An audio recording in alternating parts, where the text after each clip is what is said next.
अगला जो हम सातवां क्वेश्चन देखते हैं वो है अवध के नवाबों का शासन।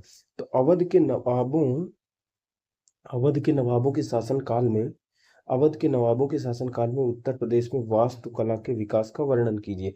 तो नवाबों के विषय में थोड़ा सा समरी जान लेते हैं। हुआ यह था कि 1722 ईस्वी में एक मुगल बादशाह हुए हैं मोहम्मद शाह। उन्होंने सादत खान को जब कानपुर हो गया कानपुर हो गया और इधर लखनऊ हो गया, फैजाबाद हो गया, इन क्षेत्रों का सूबेदार बना दिया था। और यही माने जाते हैं कि यही पहले नवाब थे। ये विज्ञान और ज्योतिष के क्षेत्र में काम किया था। वहाँ पे एक वेधशाला भी बनवाई है लखनऊ में, बहुत सारे। तो ये आगे चल के इनकी नवाबियत की प्रथा ऐसे चालू हो गई। ठीक है। तो इन्होंने वहाँ पे लखनऊ में या आसपास के क्षेत्रों में बहुत सारे निर्माण कार्य किए। आज भी आप लखनऊ में जाएंगे तो आपको मिलेगा, जैसे बड़ा इमामबाड़ा, छोटा इमामबाड़ा, भूल भुलैया, वेधशाला भी मिलेगी। तो सर ये सारी चीजें मिलती और उन्होंने निर्माण कार्य किया। तो उसकी कुछ विशेषताएं थी। जो विशेषताएं कैसी थी कि उस समय 1722 तक अंग्रेज आ चुके थे।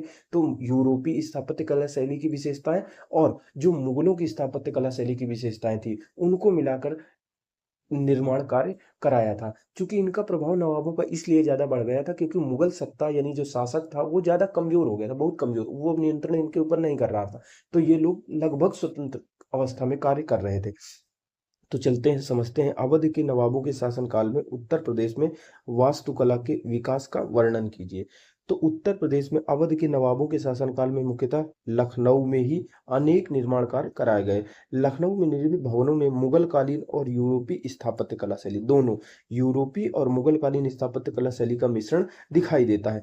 स्थापत्य में धार्मिक के साथ साथ कुछ मस्जिदें भी बनवाई गई हैं और धर्मनिरपेक्ष यानी स्थापत्य में धार्मिक के साथ साथ धर्मनिरपेक्ष संरचनाओं का भी निर्माण कराया गया है। धर्मनिरपेक्ष संरचनाएं, जैसे सादत खान ने जो पहले नवाब हुए हैं, उन्होंने वेधशाला बनाई है कि अंतरिक्ष के बारे में, ज्योतिष के बारे में ज्ञान किया जाए। तो मस्जिदें भी बनी है। तो धार्मिक के साथ साथ धर्मनिरपेक्ष संरचनाओं का भी निर्माण कार्य नवाबों के काल में कराया गया। इस काल में कला को मुख्य संरक्षण प्रदान करने वाले शासकों में कौन था? सादत अली खान, सफदरजंग, शुजाउद्दौला, हसमुद्दौला, नासिरुद्दीन हैदर, मोहम्मद अली, अमजद अमजद अली, वाजिद अली शाह। ये मुख्यतः क्या था कि ये सिया संप्रदाय से आते थे, यानी सिया धर्म को मानने वाले थे। प्रमुख विशेषताएं क्या थी? इसकी प्रमुख विशेषताएं क्या थी कि नवाबों के समय में जो स्थापत्य कला का निर्माण हुआ उसकी प्रमुख विशेषताएं हैं। सॉरी, मुगल स्थापत्य शैली और यूरोपीय स्थापत्य कला शैली का मिश्रण दिखाई देता है। लाल बलुआ पत्थर का प्रयोग किया गया और जो छत बनाई जाती थी, केंद्रीय छत, बिना किसी बीम या गार्डर के उपयोग की ईंटों को आपस में जोड़कर खड़ा किया जाता था। यानी लाल बलुआ पत्थर से बनाई जाती थी इमारतें, और जो केंद्रीय छत होती थी उसमें बीम वीम नहीं होती, बल्कि जो पत्थर होते थे उन्हीं को आपस में सटा करके जोड़ करके एक दूसरे से सहारा बनाकर खड़ा किया जाता था। जो भी इमारतें बनी हैं, बड़े बड़े गुम्बद बनाए गए हैं, विशाल गुम्बदाकार इमारतों का निर्माण कार्य कराया गया है, जैसे बड़ा इमामबाड़ा।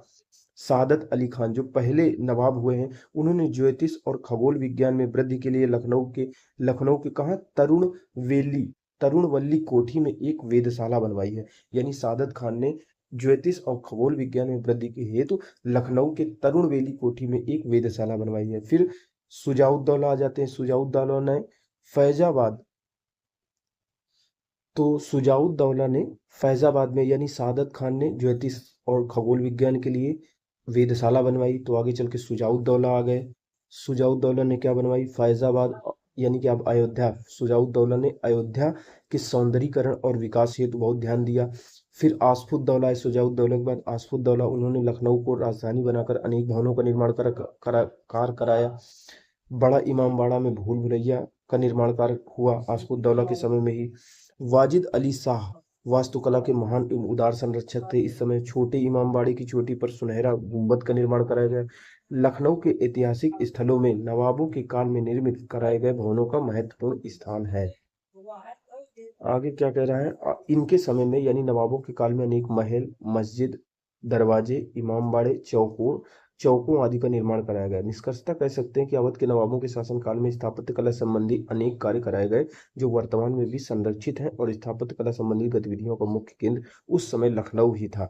तो मुख्य मुख्य विशेषताएं देख लेते हैं। तो जो इसकी विशेषताएं थी वो मुगल और यूरोपीय स्थापत्य कला शैली से मिलकर बनाया गया था। लाल बलुआ पत्थर का प्रयोग किया गया था। जो केंद्रीय कक्ष की छत थी, वो बिना किसी गॉर्डर के या बीम नहीं थी, इसमें ईंटों को ही आपस में जोड़ करके बनाया गया था। गुंबद होते थे बड़े बड़े, और एक खगोल और ज्योतिष विज्ञान के लिए वेधशाला बनवाई गई यहाँ पर के। ये सारी विशेषता। अब क्या क्या यहाँ पे बनवाए गए, तो तरुण लखनऊ में सादत खान ने क्या बनवाया था, तरुण वेली कोठी में एक वेधशाला बनाई थी।